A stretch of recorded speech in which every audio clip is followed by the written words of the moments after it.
També alguna d'aquestes escriptores de la Bíblia, l'Ester, la Ruth, els faig venir.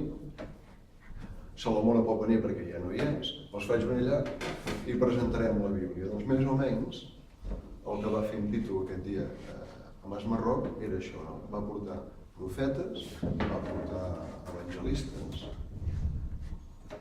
i va portar aquell apòstol que va acabar de reunir tota la Bíblia i els va portar tots allà i a més cada un va explicar la seva història. Ha explicat moltes més coses de les que ens permetria... Si no els hi heu posat perquè era massa curiós. No, perquè ens han obert les seves vides. I deia que mai havia tingut una conversa, mai havia parlat del seu negoci, de la seva feina, de la manera que ho havia fet davant dels seus fills. Nosaltres el 2013, des d'aquell dia d'abril, vam fer un any 925 entrevistes als germans. O sigui, de 3 per dia de mitjana. I entremig estàvem fent el llibre. Aleshores vam tenir alguns viatges a l'Alza i seguint una mica més endavant. Però 3 anys i mig de recorregut, de fer-ho entremig de jo en aquella casa quan acabava el servei, de matinada i bé. És un temps que havia proposat, Ens va costar, jo volia contar, dius que quan em va convèncer a mi, em va convèncer de seguida.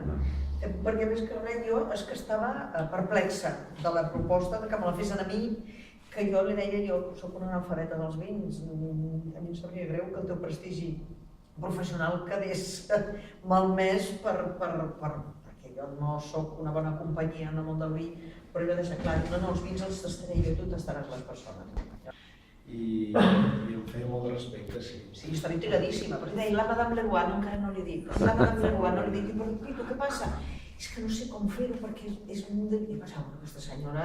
I quan vam arribar, recordaré tota la vida, vam creuar des de Girona fins a casa seva i arribem a la porta i baixo i tu no baixaves. I dic, què passa? Diu, és que a vegades si està cansada i quan t'obre la porta i et veu no li agrades, et diu que no et rep. De fer vi o de conservar una filosofia de vida al voltant del vi i que cada persona que fa vi es pot veure emmiradet amb algun d'aquests trets.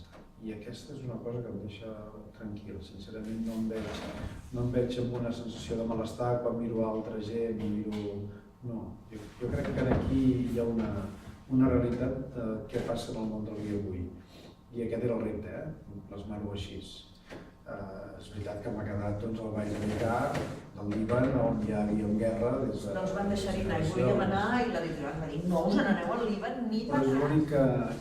O el concepte de la guerra, no? Que és un element també que hi ha una família a Alsàcia en la que els dos germans van estar confrontats en el mateix camp de batalla, no? Un amb els alemanys i un amb els francesos, no? En aquesta dura realitat de tenir cor francès i cap alemany dels alsacians.